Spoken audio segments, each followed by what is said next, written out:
So this movie was actually cut down like crazy in the US. It was chopped by like 45 minutes and was incorrectly marketed as a horror film, which the director does not feel this is.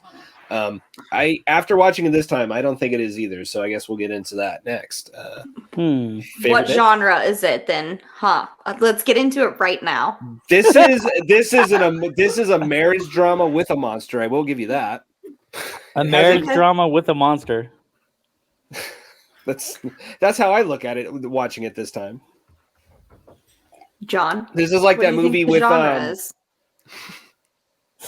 talking about Scarlett Johansson and then whatever his name is, but with like an actual octopus in the middle of the whole.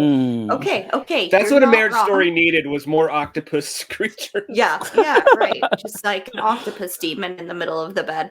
Marriage Story almost made our last month lineup, actually. Ooh, that would be a good bad romance movie. Folks, if you didn't tune in last month, we did bad romance movies, and Marriage Story was almost selected. This could have fit into that category too, but except it has a monster. I guess you would call this one, if you're not going to declare it as a horror movie. I mean, it is. So yeah, I would agree. You could call it a psychological thriller, but to me, it's a monster movie. So. I watching it this time, and with kind of that in mind, I'm like, there's really, I mean, when you consider how much you see that the monster to like relationship drama ratio leans it more into relationship drama for me with a monster. So that's kind of where I'm at. Valid points. Okay. When I saw it the first time, when it was only like 1/3 formed, because the movie, folks, shows you like stages of the monster growing.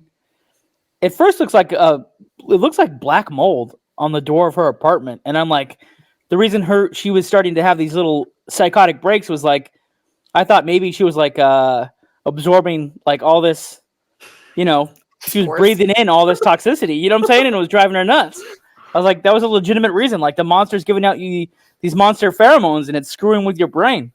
That makes sense. But then it started to grow, and as it develops, it turns into a spoiler alert. She's growing another person. She's growing like a doppelganger of her husband. Whatever. Man. Which doesn't really make it. This is really hard because, okay, the trigger for the movie is literally a miscarriage that happens in a subway, but then it's like really exaggerated because the stuff that comes out of her is like demonic stuff, and it's not like regular bodily fluids. It's like soap. It looks like soap. And like green like food going through the car wash, but like that's what it was. She's at a subway tunnel, but she's experiencing the car wash. You're absolutely right. And so then it starts, and then it starts growing. She's having sex with it, and so I'm like, wait, but she's like biologically related to the thing that she's screwing, and then it grows into a doppelganger of the husband, and you're like, where?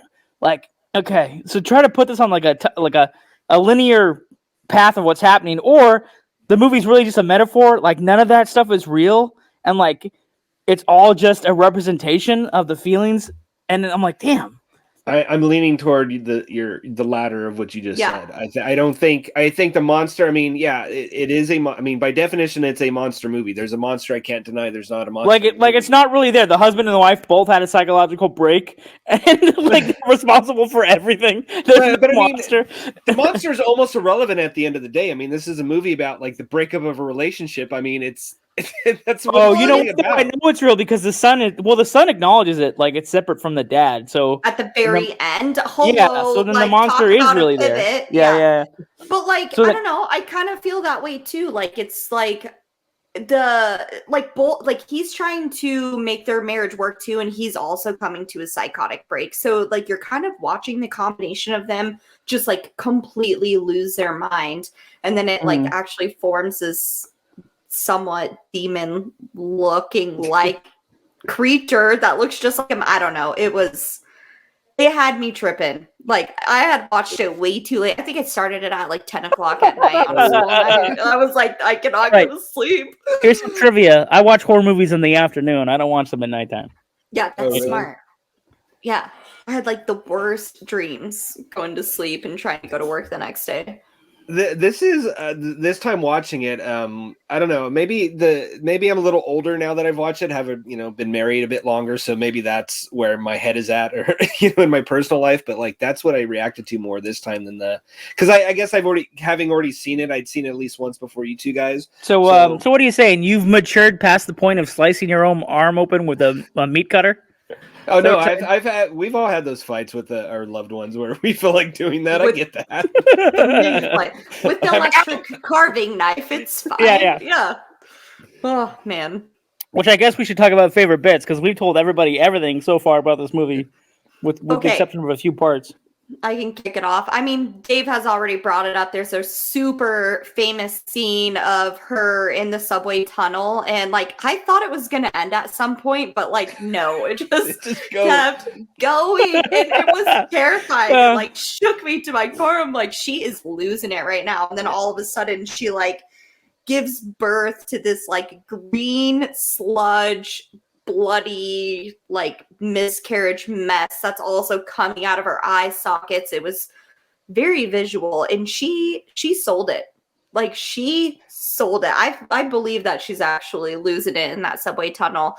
And I'm not gonna spoil alert the end, but I just was like, where did this go? Bobby? What's the little boy's name? Like he had an unusually American name. His name is Bob. I just could not believe that that's how it ended, right? But yeah, oh man, this movie had me thinking all night long. I just like could not go to sleep after that. Like I went to sleep, but my mind never actually shut off. So